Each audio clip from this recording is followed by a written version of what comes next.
Like you may have some impact in improving the overall situation, but you really ought to think about is just how quickly and massively you can degrade the situation. My very first reaction is like, what are you doing? Like, why are you shooting at us? We didn't do anything. We're just here. We were there helping the Estonians. We're going to run a checkpoint. And I'll never forget. I was like, what? Why would you do that? It's not every day. Like you're in a, vehicle and, some explosion goes off on your hood, right? I'll never forget too. It was the 4th of July, actually. And we were on a night patrol back in the fob. They, they fired off some flares, some mortars, right? It's a little mini celebration. And just watching, through your night vision goggles, just watching the flares go off. And just that, in a sense, a very like peaceful moment, very quiet moment. So it's funny in the sense that those are times, along with obviously the combat, some of the combat and the loss. Whereas on the one hand, war is truly the most evil thing you'll ever experience. Like it is true. It's in war writ large is the manifestation of human evil, right? I absolutely, I saw that firsthand, but these moments of combat, in a sense, you're almost thankful for having had the opportunity to bear witness to those moments of just pure courage, right? And that to me is something I'll always be grateful for, is having been, just be able to say I was there when I saw my Marines just be able to do these, just instinctively be heroes. The views and opinions in this podcast do not represent the Department of Defense, Department of the Navy, or United States Marine Corps.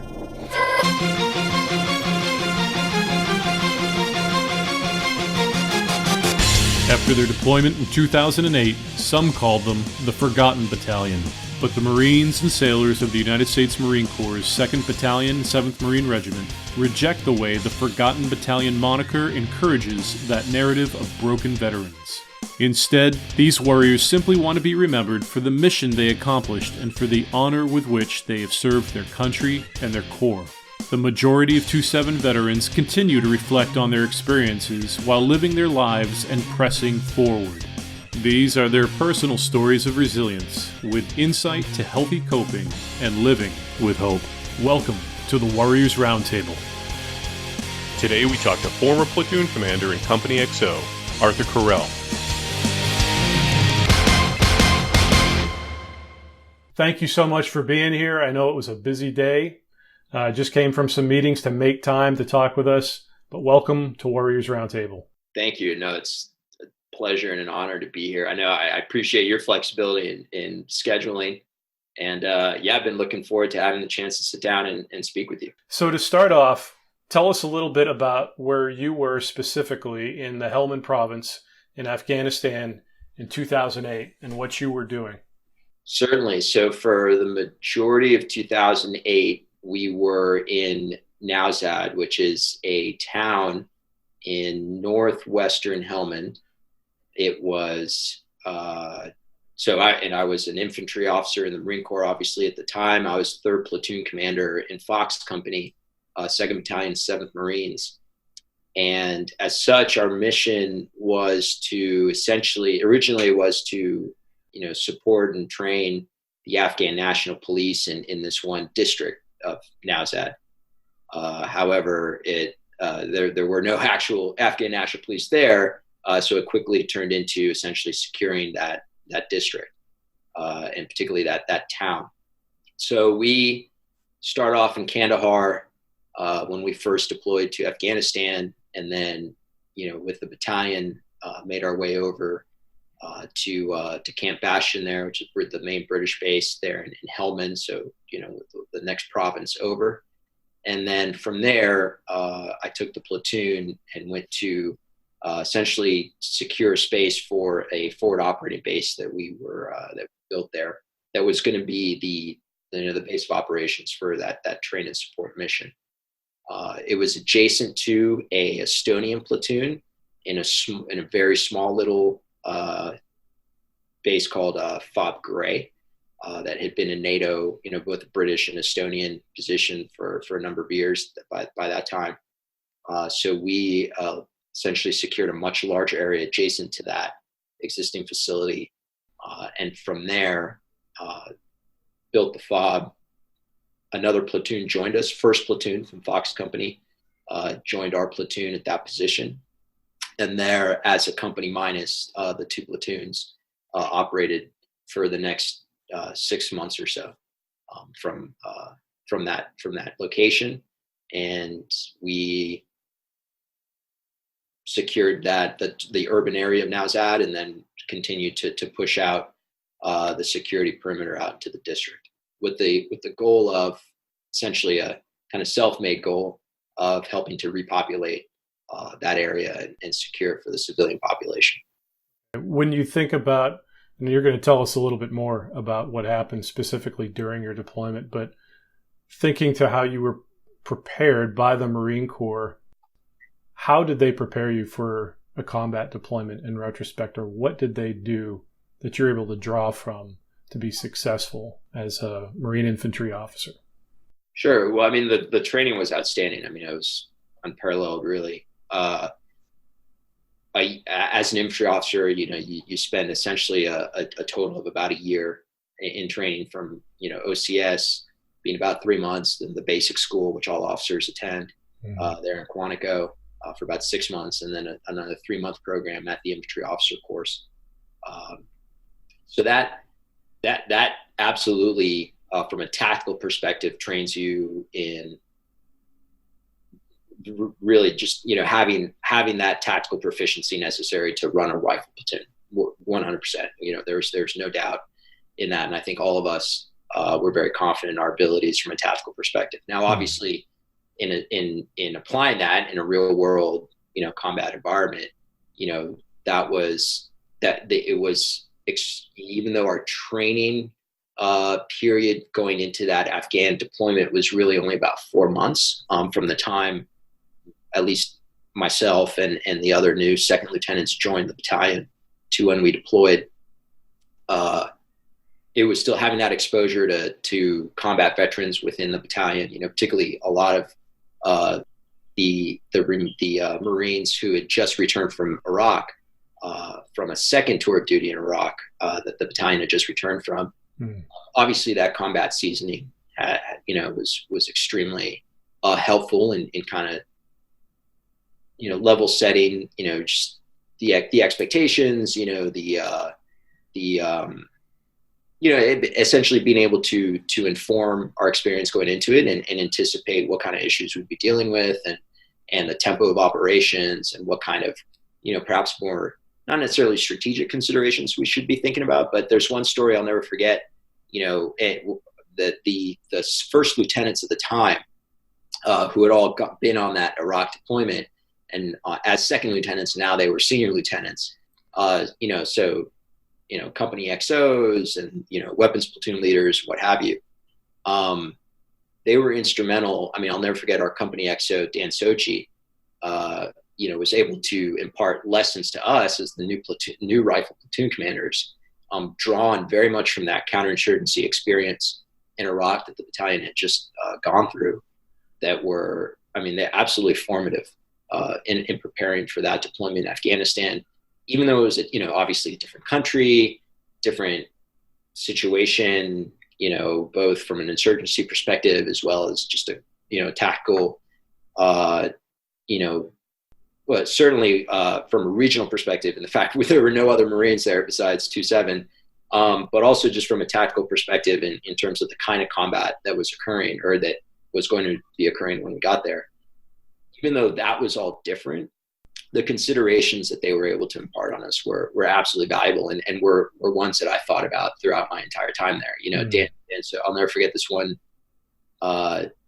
late night session. They were all seemed to be late night sessions when he was imparting some wisdom upon us. They're there in the company offices, and he had a whiteboard, and we were just talking about, different considerations in terms of working with a population, of how to essentially stabilize that kind of population in the midst of an insurgency. And the way he put it was, you may be able to to increase the trend line, up a little bit. Like you may have some impact in improving the overall situation, but you really ought to think about is just how quickly and massively you can degrade the situation. Wow. Right. So the downside, it's fast looking back on it. It was very insightful in the sense that like it was there might be a little bit of upside in the impact you could have, but to really be aware of the massive downside risk, right? So if you can mitigate the downside risk, you're actually doing pretty well for yourself, right? Interesting. So in that sense, you could be doing, 4 or 5 months of great things for the population, but it just takes that one mistake to ruin a lot of it. Wow, right? That's a lot of pressure. Yeah, it was a lot of pressure, but those were exactly the kind of lessons, or at least those kinds of, thought exercises that, that were incredibly valuable, because it made you think throughout that entire deployment. Were you the first Marines then in Now Zad, or had there been any presence at any time before you all? We had heard that there had been like a recon platoon that had gone through there, just kind of an isolated patrol. Okay. And encounter a lot of contact with enemy forces, but nothing, no one in the sense of an established kind of presence there. We were certainly the first to have that and to establish that kind of presence. So you're there. You mentioned like the Estonians, the British. They've got different rules of engagement. You all show up. The country, the Marine Corps, gives you slightly different rules of engagement, and you all are engaged now more regularly in combat than some of our coalition forces that were with you. Tell us a little bit what combat was like for you. Well, it was, again, we had been pretty well prepared for it. But from, I guess, like in more of an emotional and psychological perspective, there obviously there wasn't quite anything like it, but it was, combat, Stephen, I'm going to mess up his name, Younger, I believe. Oh, Sebastian Younger. Mm-hmm. Yeah, Sebastian Younger. My apologies. Yeah, Sebastian Younger. He in his book War, he talks about it. It's basically this adrenaline rush, or it's this kind of rush times 1,000, right? It really is. It's such an intense experience, emotionally and psychologically, that you're just so engaged with it that it's like your senses are heightened to a level that you just have never experienced in your life before. And that, in a sense, is incredibly invigorating, and just, you've never really had that kind of feeling, that electrical rush. And hence you have this kind of parasympathetic response afterwards, right? Your body just crashes, and you're all groggy on the back end because you've had such an intense experience. So I had been told about that, and we had been prepared for that. And there's like, having that described to you is one thing, right? But to actually have it, it's like, wow, that's exactly, that is exactly right. That is definitely what just happened. So from that perspective, it was, it was as intense as people say it is. In terms of what was, not to make light of it in any stretch, but at first it is, I'll never forget my very first reaction. We first made contact with the enemy forces in that area. My very first reaction is like, what are you doing? Like, why are you shooting at us? We didn't do anything. We're just here. We were there helping the Estonians. We're going to run a checkpoint, and they'd driven some vehicles down to this one. It was a wadi, but it was kind of a vehicle. It was a trafficked area by local civilians, or who knows who else. And they were just checking cars for weapons and whatnot. And we weren't even right there. We were a few hundred yards away, just keeping watch and make sure everything's fine. And lo and behold, we start taking fire. People start shooting at us from some hills. And I was like, why would you do that? You know, like, no, Arthur, just to be clear, because you would never tell folks this, but I'm going to brag on you. You graduated from where before you came into the Marine Corps? Right. So I had been very fortunate to have had both undergraduate and graduate degrees by the time I came to the Marine Corps. So I went to Harvard undergrad. I went to UVA law for law school. So you've got a Harvard grad and a UVA graduate student who's using the cognitive, rational part of his brain at this point to try to process something that, right. It's got a rational component to it, but it's very visceral. Yeah, that's a good way to put it. Intellectually, I was befuddled at like, why would you do that? Yeah. Right. But then obviously your training kicks in and you respond effectively. And the other thing was too, is like, I think the other piece that you don't necessarily quite expect is just the actual the physical experience of having rounds fired in your general direction, especially at a distance, is like it is harder than you think to really pin down where it's coming from. So there's also that initial instant of disorientation, in the sense of like, you have to orient onto where this is coming from. And, so, but the fact that you don't immediately know, it's not like a canned exercise, or it's not like some kind of range where it's like, yeah, the enemy's over there, you're over here. And it's like, okay, do what you're supposed to do. This is like, you don't have half of that equation. Right. And so you have to orient and solve that problem first before you can effectively respond. And that's another one of those, like, that was like maybe the second, the first second is like, why are you doing this? The second is like, okay, where are you? And then you're like, okay, now, then you go on from there. So, so I guess that very first combat experience, people have likened it to various things. And in the sense that at first it's a little like just disorienting and confusing. That's definitely true as well. Yeah. No, I think everybody experiences it a little bit differently and describes it a little bit differently. So I always find it interesting. I'm sure there's at least a couple milestone moments or events that stand out to you, whether that be an operation or just something that was very deeply personal, something that just resonated with you specifically. But could you maybe highlight one or two of those? Tell us a little bit about your deployment through the lens of those events. Sure. There were so many, and look, you're talking to someone who really, you put my experience next to, men and women who deployed a dozen times and have been in combat 10 times the amount of time I was in. So in that, relative to that, my experiences are extremely limited. What I do, but even in that limited set, there's so many memories stand out for different reasons. One is that, I guess, there is the first time where we were conducting, there's this trench system that surrounded Now Zad to the east and to the north. This enemy kind of we literally called it the FLET, the forward line of enemy troops.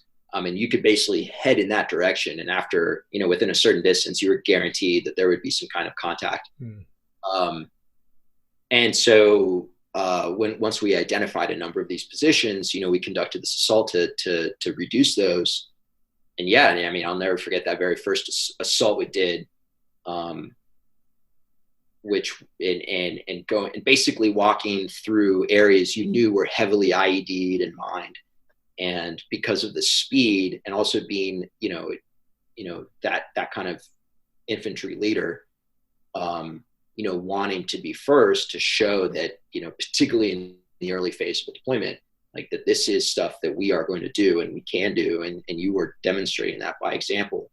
So this one time, there was basically there's this bridge over this trench to get to the rest of the area that we knew that there were enemy positions, and just basically just like, I'm going to cross that right now.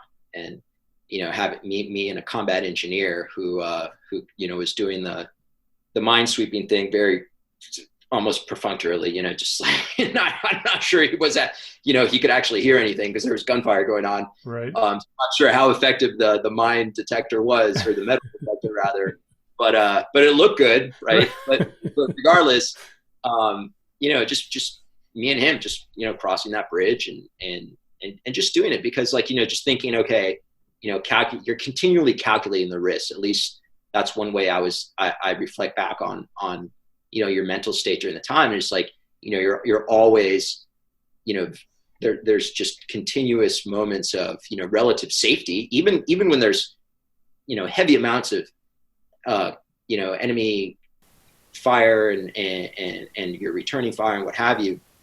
You could be perfectly safe behind a berm or a vehicle or what have you, or it's a relative term, right? Perfectly right. Safe. And in the same sense, when you're not, when you're exposing yourself. And so it's just a continuous kind of like, taking those risks and obviously doing so in a calculated manner.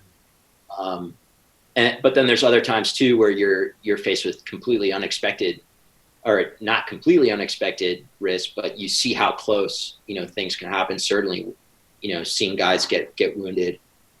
There's this one, I'll never forget this one mental image. We were in a different operation, and one of my corporals was walking along this wall with the squad, and their, Taliban had been lobbing in mortar shells into the general area, not really knowing where we were, but just kind of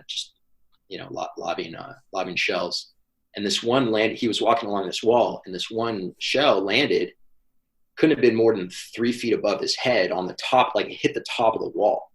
Right. And this is, it's only about a 8 inch wide wall. Right. So, just a few inches, and that literally would have landed on top of his helmet. Right. And so, but because it landed above him on this wall, like it was completely, like it was just kicked up a lot of dust. That's all it did. And I was looking, and I'm standing maybe 20, 30 feet away in front of him, and just looking back at him and watching this happen. And at the time, just, it's fine. It's like, didn't really register. And then looking back, it's like, just seeing those moments of how close things can get. Yeah. Right. Good, bad, or indifferent. You just, those things stick out. Right. This one time a mortar shell, speaking of being perfectly safe, yeah. But something that seems crazy, having a massive, mortar shell like land on the hood of a Humvee, in which you're in the front seat, right? Mm-hmm. You're in the front, the driver and the command seat.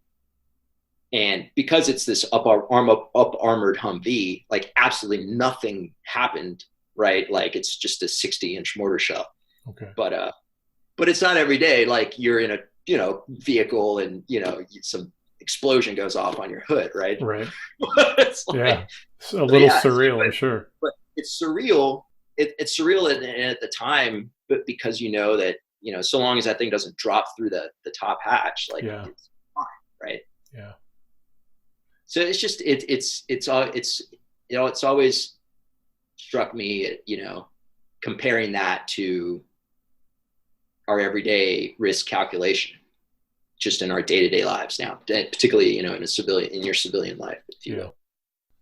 You've talked a little bit about what combat is like or what it was like for you.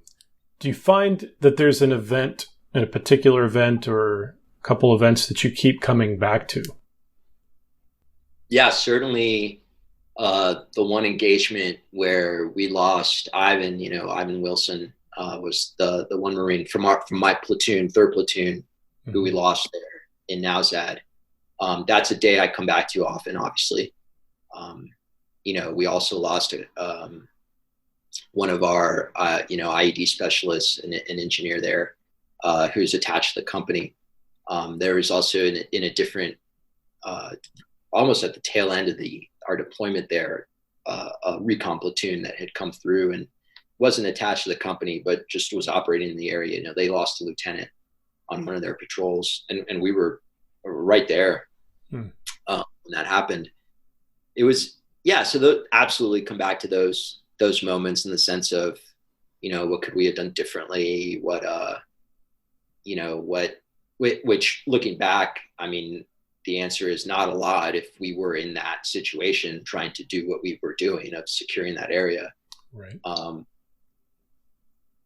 But obviously, yeah, you come back to that, but you also you come back to moments of that, just moments that have nothing to do with combat whatsoever, in a sense. I'll never forget just gazing out on the mountain range, right? That was, cause we were in a valley, and to the east, over essentially kind of Taliban held territory at the time, and this big wadi, there's just this beautiful mountain range, right? And watching the sunrises over that, or images of, I'll never forget too, it was the 4th of July actually, and we were on a night patrol. I mean, we were on a night patrol every night. But because it was the 4th of July, back in the FOB, they fired off some flares, some mortars, right? It's a little mini celebration, basically just to show the Taliban that it was the 4th of July. But being out, way out in the field at the time, outside the wire, as they call it, and just watching, through your night vision goggles, just watching the flares go off, and just that, in a sense, a very like peaceful moment, very quiet moment. So it's funny in the sense that those are times, along with obviously the combat, some of the combat and the loss, just mental images that those stick with you too. Like there's a time, you really see, and I'm sure guys who deployed to Iraq, maybe had similar experiences. But the fact, maybe it was the fact too, that it was depopulated, that Now Zad itself was depopulated when we got there because of the heavy combat that the Brits had with the Taliban. It was quiet, and almost, it's definitely surreal in the sense that you could tell people had just picked up and left, and they had left their houses furnished, pictures up on the walls. But anyway, just walking through some of these streets that, I mean, it could have been 2008. It could have been 800 BC. Yeah. That was the feeling. It was almost this timely, you were in this timeless environment, this ancient environment. Whether or not those buildings were only 30 or 60 or 100 years old, you couldn't tell if they were 1,000 years old. Right. So that was that kind of imagery too sticks out, which reflecting on that is strange in the sense that why those moments as well. Yeah. Is there anything, I mean, we talk, like you said, we talk a lot about combat, but there's a whole host of experiences you come away from that deployment with. Is there anything you find that you miss about that time in Afghanistan? Yeah, absolutely. And I'll never forget. I mean, I definitely eat crow a lot in the sense of, I'll never forget a conversation I had with our Kevin Bugle, who became our platoon sergeant after at the time Staff Sergeant Guest was wounded, and it was on the tail end of the deployment, and we're conducting some training for some of the newer guys who had arrived as combat replacements, and we're sitting there, we're walking out to this thing in all our gear and stuff. Yeah, he was like, yeah, we're gonna miss this place. I was like, nah, that's crazy. We won't miss this place for more than 5 seconds. And no, absolutely miss it. I mean, the thing in the miss, and easily the thing I miss the most is those guys, being there with guys like Gabe Guest and Kevin Bugle, and all our squad lead, like Ben Lamford, Brian Jolliffe, Luis Espinoza, like, the platoon, the company. In a lot of ways, I think, and I am no psychologist, and so I'm way over my skis on this, but I think part of what particularly combat veterans miss in a way is it's not just the camaraderie, it's that environment, it's that entire, it's like a purely selfless environment. And it's difficult, if not impossible, to recreate that when you are either, back in the States, and certainly in back in the States in the civilian world, or just in any civilian capacity, where it's like, you're not, you have your family, if you're fortunate enough to have a family, and things are going well. But otherwise, yeah, you just don't. There's no real parallel to it, and it's difficult to explain to folks who haven't experienced that what kind of what the kind of emotional response to that. And again, we often talk about the trauma, but I'm also curious. I like to ask Marines and sailors, is there anything that you're thankful for, something that experience actually did for you to make you a better person or make you who you are today in the job you're in, or as a father, as a husband? Absolutely. I mean, a lot of it stems from what I was just talking about in terms of gratitude for having been surrounded by those kinds of people in that environment, those fellow Marines and sailors, gratitude for them and their service. And again, that kind of mutual sense of just, pure giving, even, of life. But also thankful for the hardship of it in a sense, right? Because it builds, I guess now you have a yardstick, right? You have a yardstick you can take through life and just say, like, you know what, like, this is fine. Yeah, you had a rough day at work. Yeah, you had a rough day at home or whatever. It's, you have now that capacity to truly measure. People call it, well, I guess what's the word? It's called perspective, right? And yeah, there's certainly, I think combat veterans are able to apply a certain perspective to any other kind of situation they'll encounter in life that is in a sense far more resilient than folks who don't necessarily have that, right? And you don't have to go to combat to gain that kind of perspective. I mean, lots of people can gain it through other means, whether it's through religion or whether it's through personal reflection or what have you, or other kinds of very, austere and arduous type lifestyles. But I mean, that was certainly how I got it, was that combat experience. But I think part of what you're saying too, and I would agree, is you may be able to get it through all those things, but you don't grow in endurance, resilience, toughness, whatever words you want to use, without stress. And there's something about enduring that stress together. And I think that might be too why you're linking this into the camaraderie that you sense that you enjoyed with fellow Marines and your corpsmen, Navy corpsmen. There's something about enduring that together that makes us grow almost exponentially. And actually, there's a lot more risk trying to endure that stress alone, without others. Certainly, from my perspective, without God. But there's the pride. There's the pride in being tested and feeling like you rose to the task. Mm-hmm. And then there's the pride in watching your fellow Marines and sailors be tested and watching them not just rise to the occasion, to exceed it, right? That's a whole nother level of pride and gratitude that I would never have experienced otherwise. Yeah. And that to me is absolutely, I mean, that's solace, right? That's a solace, and I'm, SOLACE, solace. Maybe I'm misspelling it, but that I can carry for the rest of my life. Yeah. So I'm grateful for that. Yeah. Oh, that's neat. I like it.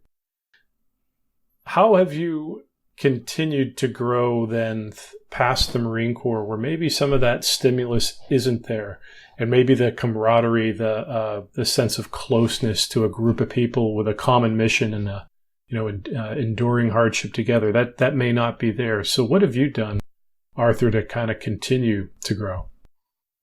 Well, there is what I think is often there, and maybe we don't necessarily take as much advantage of it or act on it as much as we should in the civilian world, is the opportunity for developing others. Right? Because ultimately, particularly as an officer, right? Sure, as an officer, you're called on to be a combat leader, and I think most well-trained people in that position can rise to the occasion and be that combat leader. Yeah. What is harder to do, in a sense, I know it sounds odd to say it's harder, but I think it truly is harder to do, is to be a good developer of people, right? Of being a good leader of Marines, because you're making them better Marines and better people. Okay. And in a sense, even harder to do that well in the civilian world, because at least in the Marine Corps, you're supplied with like a basically trained Marine, right? Like there is absolutely, like, there's a standard of which, like, you've got a product to work with, right? Right.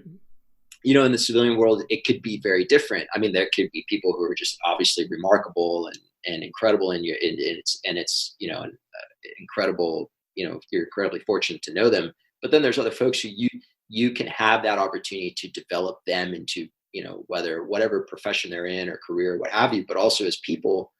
And in a sense, that's harder to do. And I think sometimes folks may shy away from that. And maybe also because it's not necessarily part of your job, if you will, but it's an opportunity. And so I guess I have to, that's a long answer to a short question. To answer your question directly, I have continued that I have found that to be a continually rewarding experience when I have gone a little bit further to develop people that otherwise may not have had that opportunity. Does that make sense? It does. Yeah. Oh, I like it. That's great. Did you ever get to a point after your experience in Afghanistan where some of those events or memories you had a hard time moving on from, and you felt like you needed to reach out for help beyond yourself? You know, it's a good question because, because, yeah, I mean, I can tell you maybe it's just selfishness or stubbornness, but thinking not, right?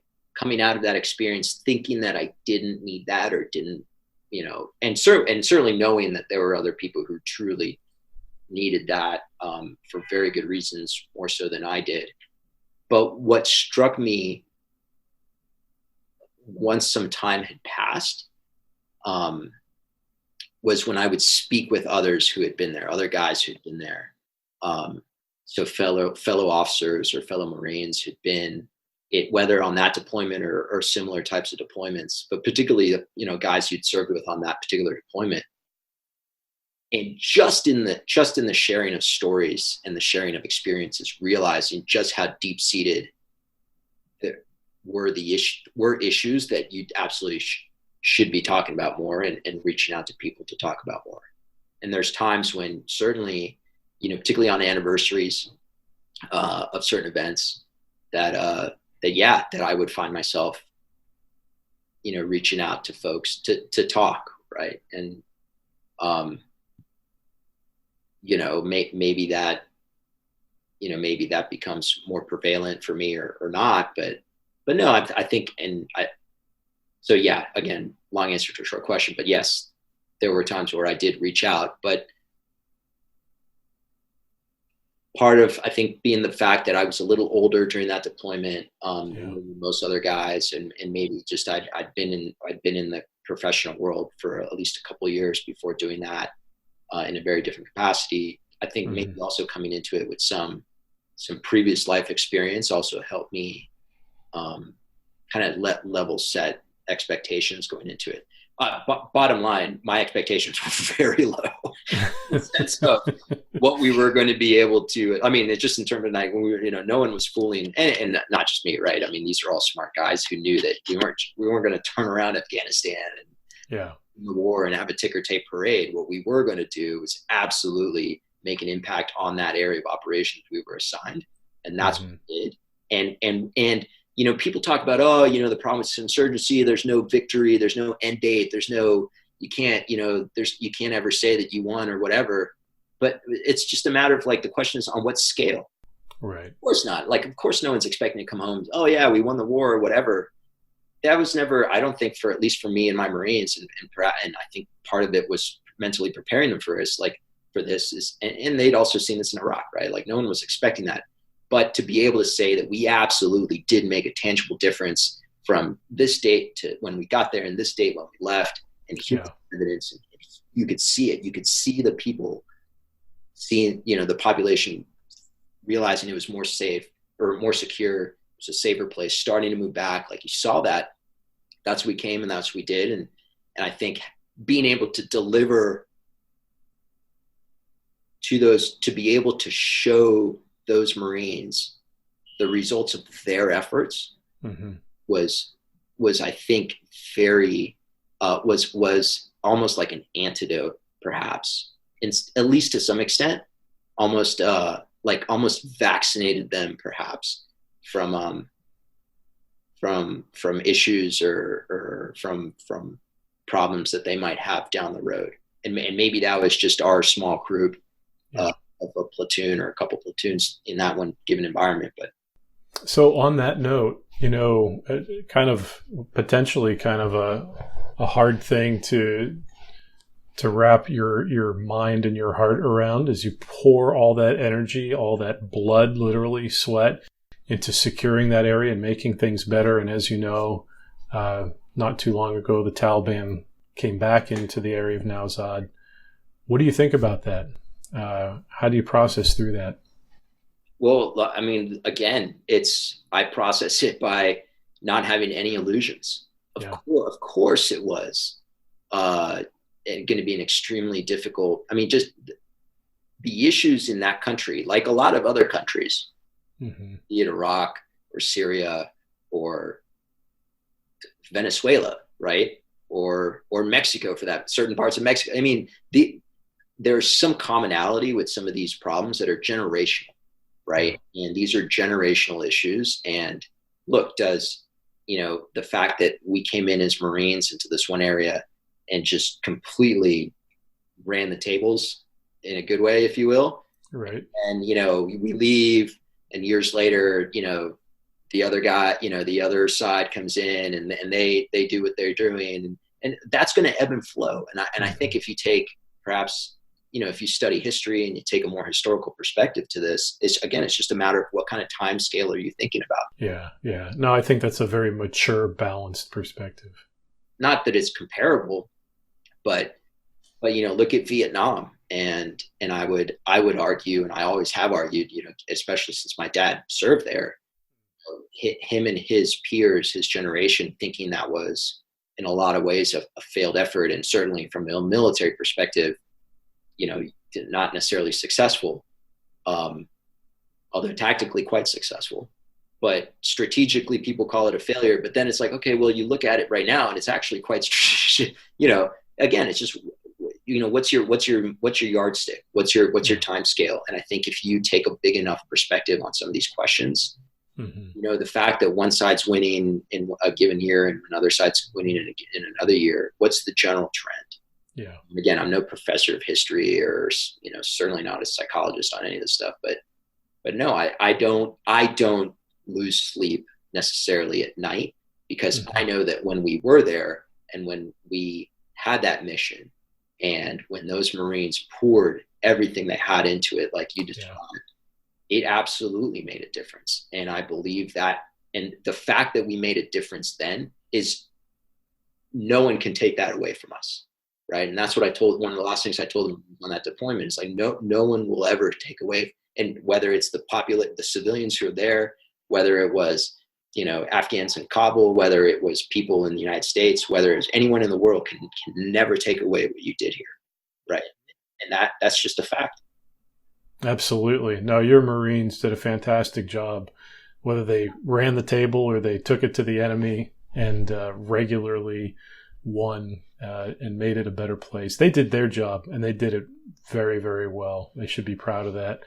And I think your perspective, because you have to look at that and figure out a way to process through what you did with the present reality. And I think your perspective is important to share and needs to be heard, because not everybody necessarily processes it the same way that you do. And I think it helps them to hear that, because sometimes they can feel like what they didn't have value just because of the snapshot of what it looks like now in 2018. And It's not completely accurate. The problem is that there's never enough time to really try to convey all the details of these experiences, which is a shame, right? And, I mean, this is not a new problem. I mean, I think it was Homer, who talked about just the untold, the untold tales of war and heroism.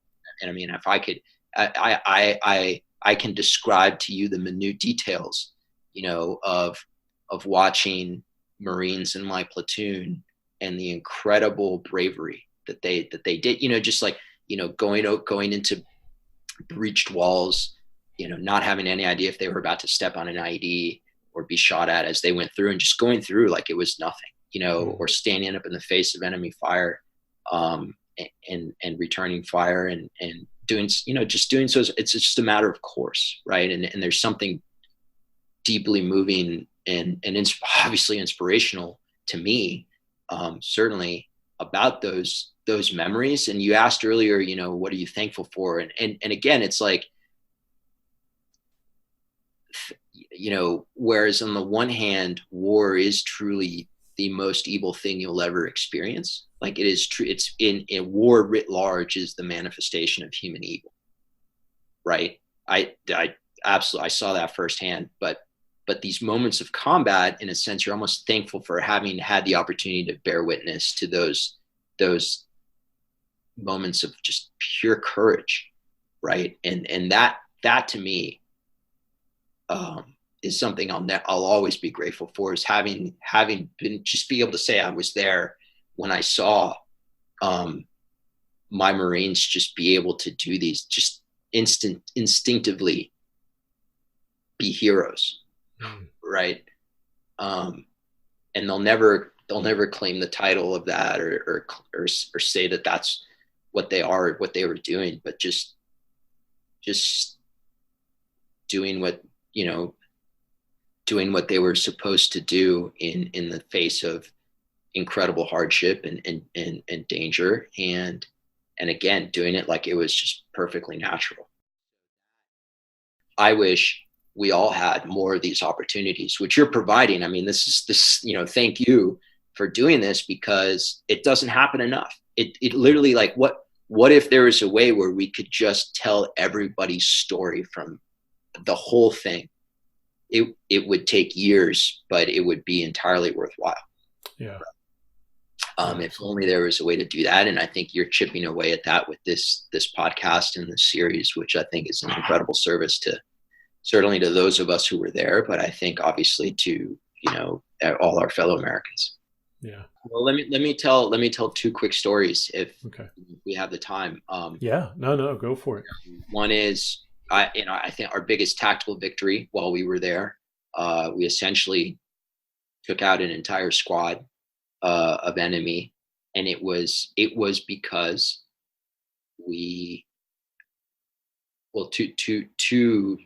two acts of my fellow Marines stand out. Part of that was very much because, without hesitation, now Sergeant, well, he was corporal at the time, but Aaron Tomlinson was a squad leader. And I asked him, I was there at the center of we had basically ambushed the Taliban by sneaking in overnight. And we pulled this stunt a few times, and they eventually wisened up to it, but it worked for a while. We would sneak into these positions overnight, very close to where their fighting positions were. And well, I think undetected. And then in the morning we would bring up the vehicles, which would obviously cause them to try to attack those vehicles, not knowing that we were right there. And so we did that this one time. And I was there at the center of our hasty position. I had a couple of my Marines on one end, just suppressing fire with machine guns. But then I asked Sergeant Tomlinson to basically take his squad and hook along this one wall, essentially kind of sneak up on where the Taliban were, trying to attack the vehicles, and basically hook around the wall and flush them out. And he did that. I mean, I explained that plan to him in the course of, much faster than I just did right now. right, in the course of a few seconds, and just didn't even blink, just did it. It's like, just, no, I'm sorry, I mistold this. It was over the radio, because we weren't, we obviously, there's a lot of noise going on, a lot of gunfire. He was about, 30, 40, 50 yards to my right.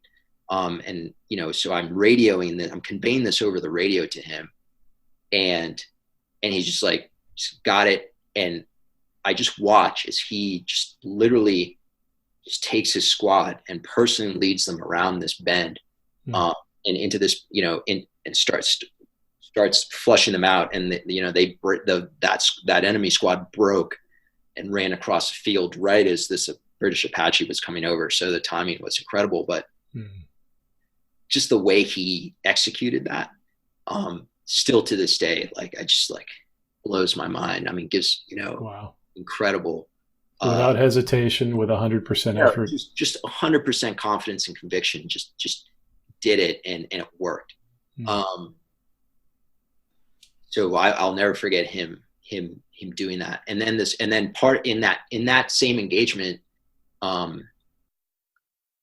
how Staff Sergeant Guest, Staff Sergeant at the time, Master Sergeant now, how he got wounded was only because he was continually resupplying us with ammunition throughout the course of that day-long engagement. And we're just running his Humvee back and forth over an area we knew there were IEDs. We had cleared a lane, again, as well as you could in this kind of environment. But he didn't have, it's almost as if, he again, well, not almost, he absolutely went above and beyond what he needed to do by being able to resupply us and help us press that attack. His Humvee eventually did hit an IED on one of those return trips, but just, we would not have been, we would have been able to do a fraction of what we did without the kind of continuous support he supplied throughout the day. Yeah. And so not only, like, did his role, as platoon sergeant, and making sure, everyone had what they needed, and helping tactically lead the formation throughout this engagement. Not only did that to a T, but did it in such a manner where, you could see the kind of moral and emotional support he was providing the Marines, like, just by being up at the front so many times. Yeah. Right. So that experience, and then getting the radio call that his truck had been hit and that he was wounded, and then, just those few seconds of just absolute, you could tell the whole platoon just, like, collectively hold its breath, in the sense he's going to be okay. And, once he was, recovered and evaluated, again, it's just one of those moments where you think back and it's like, did that really happen? It's like these moments, they're almost like cinematic, right? But again, like, you can't tell enough of these stories. It all happened. It was all true. That's something I think about a lot, is like, if I were to actually dive into some of this stuff, people would be like, no, you're making it up. It's like, it all, and it wasn't just, obviously it wasn't just our platoon. It was first platoon that was there too. All the other platoons in the battalion were in similar, if not even more pressing, engagements over the course of that deployment. And yeah, it all really happened. Yeah. One of the things I'm most proud of is also the restraint, right? And this is something, particularly in an insurgency environment, is something we talk about, but we haven't quite figured out, is, what you don't get a medal for not shooting, right? And there's two instances I will never forget, and I'm so grateful for. And I often go back to these in terms of, if in an otherwise, if I'm otherwise, if there's otherwise darker memories, but two moments where we absolutely, we had to make that decision of whether to shoot or not, essentially life or death decisions. And we chose not to, and we're right. And later found out after the fact that we made the right decision. And those are, I am so grateful for those moments. I'm generally proud of the fact that, to our knowledge, we did not, no civilians were killed in even in the course of very intense combat in our area of operations. Very proud of that fact, but it's specifically these two instances where everything was lined up, and we were even getting intelligence and other indications that these were enemy combatants and that we should take the shot, and we did not, right? And my Marines didn't, and were later, that was shown that we made the right decision. And those are wonderful moments, in a sense, right? To be on the right side of that call. And again, that, to me personally, something I'm proud of, that I was given the opportunity to make that decision and that I made the right decision. And again, proud of the restraint of my Marines as well.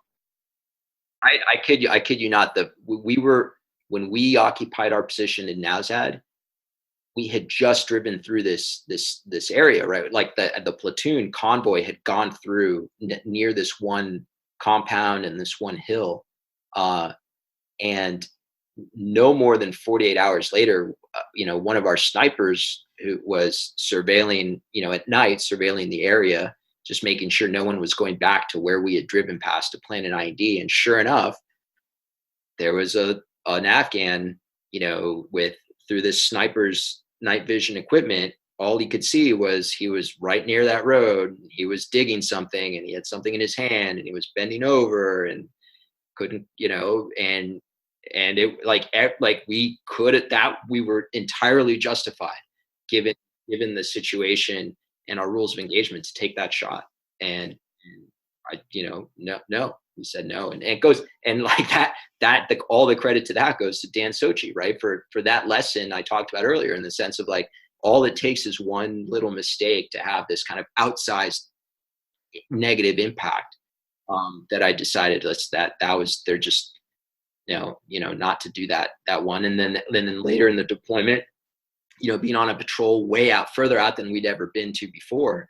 And again, at night and in a known area of heavy enemy activity, and watching these two Afghans at a distance through our night vision equipment, crossing this one open area with something slung over their shoulders, a long, oblong object, and just the same way someone carried, and just, again, like, just everything could have gone the other way. We didn't entirely, it's just like, and just thinking about going back to those moments and deciding not to, and then finding out, and as they got closer, it's like, that's a rake, it's not a PKM, just the relief.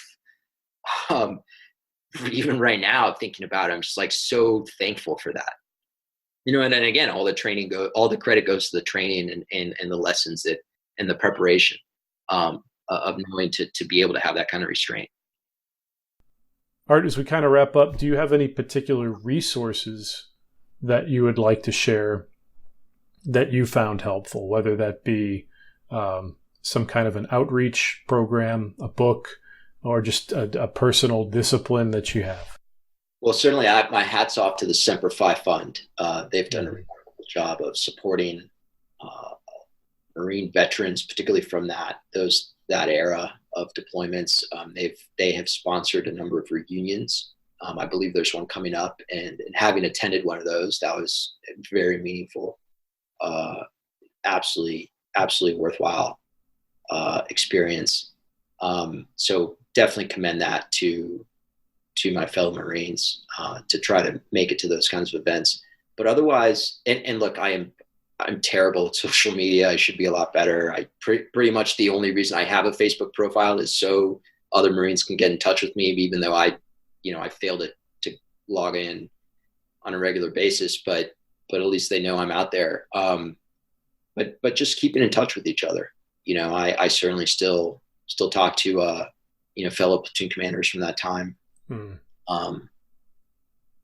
So that's from like that's my biggest recommendation, is just continually,